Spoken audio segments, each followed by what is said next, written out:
کیا آپ جانتے ہیں کہ شہد کی مکھیوں کی جو فوج آپ کو پھولوں پر منڈلاتی نظر آتی ہے، ہم میں سے اکثر لوگ سمجھتے ہیں کہ یہ نر میل ہیں جو محنت کر رہے ہیں۔ پرانے زمانے میں حتیٰ کہ شیکسپیئر کے دور تک دنیا سمجھتی تھی کہ ان کا لیڈر ایک بادشاہ ہوتا ہے۔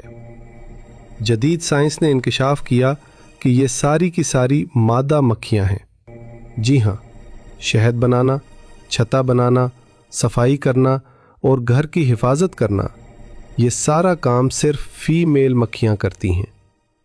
نر مکھی جسے ڈرون کہتے ہیں وہ کوئی کام نہیں کرتا، اس کا کام صرف نسل بڑھانا ہے۔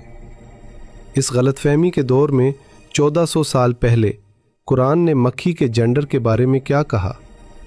قرآن کی سورہ نحل، جس کا نام ہی مکھی ہے، اس میں اللہ ڈائریکٹ مکھی سے مخاطب ہے۔ اللہ نے فرمایا کلی، یعنی کھا۔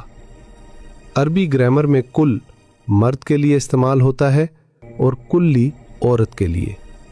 پھر فرمایا فسلکی، یعنی راستے پر چل۔ یہاں بھی صیغہ مادہ کا استعمال ہوا۔ اگر یہ حکم نر مکھی کے لیے ہوتا تو اللہ فسلک کہتا، مگر اللہ نے خاص طور پر مادہ کو مخاطب کیا۔ یہ گرامر کا معجزہ ہے۔ ایک ایسے نبی صلی اللہ علیہ وآلہ وسلم کو یہ کیسے پتا تھا کہ ورکر مکھی صرف عورت ہوتی ہے؟ صرف جینڈر ہی نہیں، مکھی کی یہ انجینئرنگ بھی ایک معجزہ ہے۔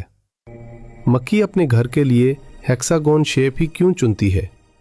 کیونکہ اس میں ذرا سی جگہ بھی ضائع نہیں ہوتی۔ اسے یہ جیومیٹری کس نے سکھائی؟ قرآن کہتا ہے وَأَوْحَيَ رَبُّكَ إِلَى النَّحْلِ، تیرے رب نے مکھی کے دل میں یہ بات ڈال دی۔ یہ مکھی کی جبلت نہیں، خدا کی وحی ہے۔ اور پھر اس محنت کا نتیجہ کیا نکلتا ہے؟ ایک ایسا شربت جو مختلف رنگوں کا ہے۔ اللہ فرماتا ہے اس میں لوگوں کے لیے شفا ہے۔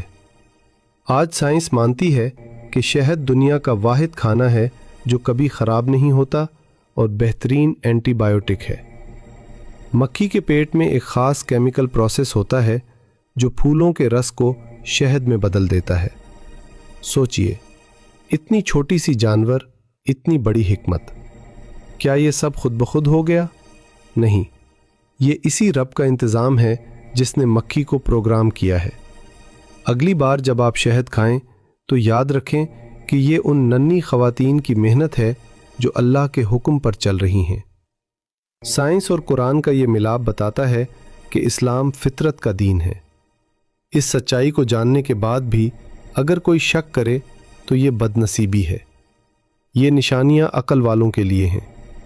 اگر آپ کا ایمان تازہ ہوا ہے تو اس ویڈیو کو صدقہ جاریہ سمجھ کر شیئر کریں اور کمنٹ میں سبحان اللہ لکھ کر اللہ کی اس چھوٹی سی مخلوق کی تعریف کریں۔ اگر آپ چاہتے ہیں کہ ہم ایسے ہی انٹرسٹنگ ٹاپکس پر ریسرچ کرتے رہیں تو اسٹارز بھیج کر ہماری ٹیم کی مدد کریں۔ آپ کا ایک اسٹار بھی ہمارے لیے شہد کی بوند کی طرح قیمتی ہے۔ حوالہ نوٹ کر لیں، سورہ نحل آیت 68۔ خود بھی پڑھیں اور تحقیق کریں۔ اللہ ہمیں قرآن کو سمجھنے کی توفیق دے، آمین۔